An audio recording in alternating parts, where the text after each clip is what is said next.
Hello guys, I'm up with my new video.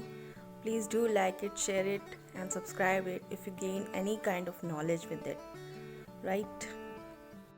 So guys, please meet Mr. PK Gupta.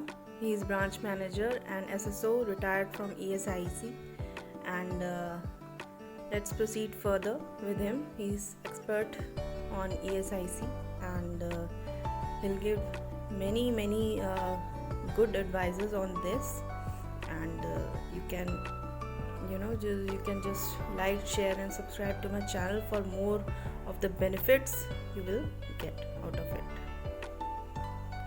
Hello friends, मैं अपना परिचय दे दूं।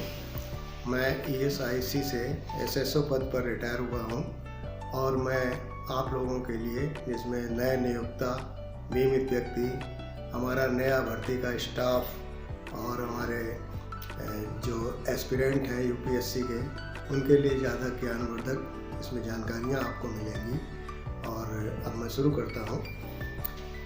ESI act क्या है?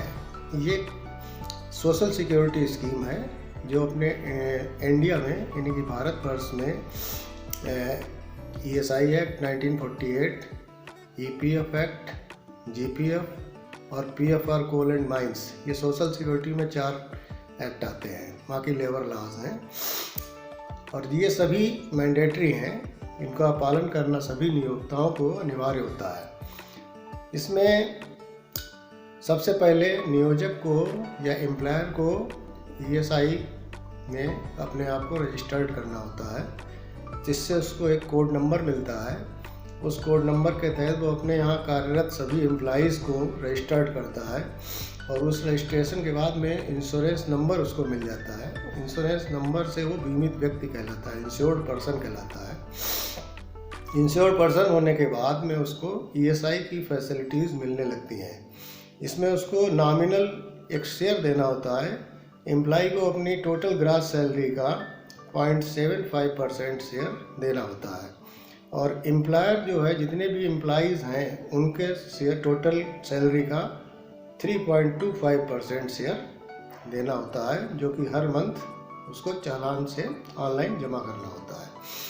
इसमें एक बेस सेलिंग भी है कि 21,000 rupees per month gross salary पाने वाला व्यक्ति ही इस ESI की सेवाओं का लाभ ले सकता है और अपने को रजिस्टर्ड करवा सकता है।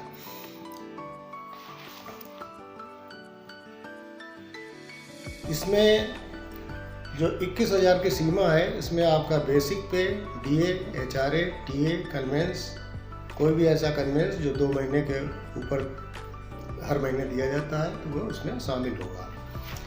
इसी प्रकार से इसमें एम्प्लॉइज़ जो हैं, मिनिमम 10 एम्प्लॉइज़ एम्प्लॉयर के पास होने चाहिए विदाउट पावर, और विदाउट पावर में 20 और विद पावर में 10।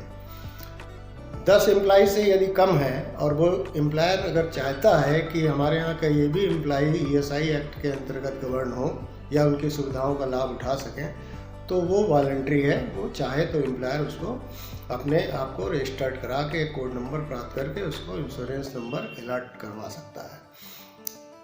अब इसमें ये जो स्कीम है, ये पहले एक नोटिफाइड एरिया में होता है, तो इसमें ऑल इंडिया इस समय जितने भी 700 जिले हैं, डिस्ट्रिक्ट्स हैं, उनमें सभी में ये लागू हो चुका है गजट नोटिफिकेशन के द्वारा।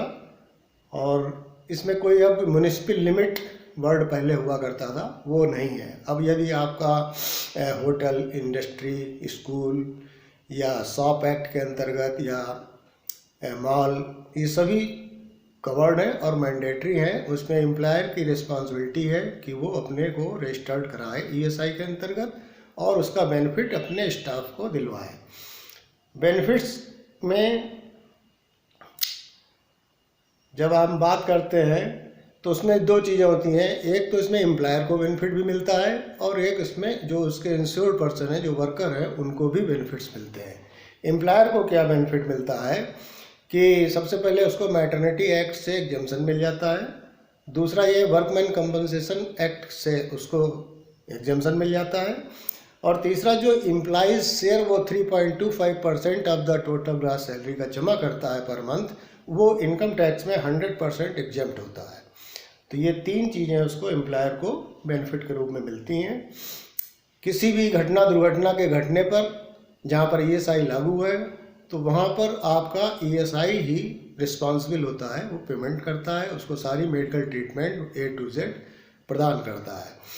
उस समय जो हमारा एम्प्लॉयर है, एम्प्लॉयर को कोई भी टेंशन नहीं रहती है और हैसलेस होकर के वो अपनी इंडस्ट्री को चला सकता है। बेनिफिट्स में कई प्रकार के बेनिफिट्स हम इसके इंश्योर्ड पर्सन को देते हैं। उसमें सबसे पहले आता है मेडिकल बेनिफिट। मेडिकल बेनिफिट में वो व्यक्ति जिसका ESI कंट्रीब्यूशन कट रहा है 0.75%, बहुत ही नॉमिनल है, और उसके बदले में वो 1 रुपये से लेकर के 1 करोड़ यानी कि अनलिमिटेड तक उसमें वो सुविधाएं ESI की मेडिकल फैसिलिटीज़ को ले सकता है।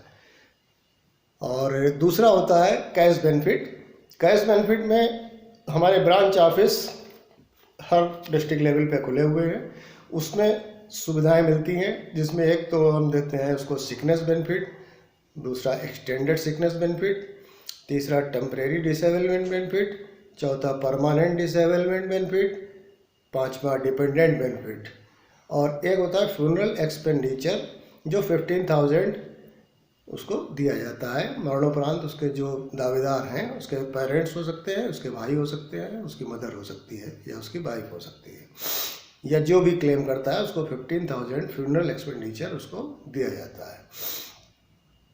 उसके बाद एक मेडिकल बोनस होता है, जैसे कि जो हमारा इंश्योर्ड पर्सन है वो कहीं पर ऐसी जगह पर है जहाँ पर ESI की कोई सुविधाएं उसको नहीं मिल रही हैं आसपास, तो वो मान लिया डिलीवरी कराना है उसको वाइफ की, तो उसको जो है 5,000 रुपया मेडिकल बोनस मिलता है। एक अटल बीमित योजना है जिसके अंतर्गत कोरोना के समय में जो लोग काम छोड़ करके दूसरे स्टेट से अपने घर चले आए वापस और लौट के जॉब करने नहीं जा पाए, उनको भी जो है हम लोग बेनिफिट के रूप में भुगतान करते हैं। जितने दिन उसने काम नहीं किया है उसमें करीब 3 महीने का उसको भुगतान मिलता है, 50% ऑफ द सैलरी। एक राजीव गांधी श्रमिक कल्याण योजना है जिसमें अगर रिट्रेंचमेंट एम्प्लॉयर कर देता है, फैक्ट्री क्लोजर हो जाती है किसी कारण से और उसको स्टाफ को बाहर निकाल दिया जाता है, तो ऐसी परिस्थिति में भी उसको हम भुगतान करते हैं। एक रूल 6061 है ESI एक्ट में, जिसके अंतर्गत वो 120 रुपये जमा करके 120 रुपये कंट्रीब्यूशन जमा करके For any counseling or guest lecture, you may contact on this number 0522357823. 120 रुपये कंट्रीब्यूशन जमा करके अपना और वाइफ का यानी कि स्पाउस का इलाज वो ले सकता है। वह इलाज उसको मिलेगा जो ESI हॉस्पिटल या डिस्पेंसरी में अवेलेबल है। तो ये थे कुछ बेनिफिट्स। अब इन बेनिफिट्स के बारे में आपको डिटेल से अगले एपिसोड में प्रस्तुत करेंगे। Thank you. अब यदि हमारा ये वीडियो आपको अच्छा लगा हो तो अधिक से अधिक लाइक करें और शेयर करें। Thank you.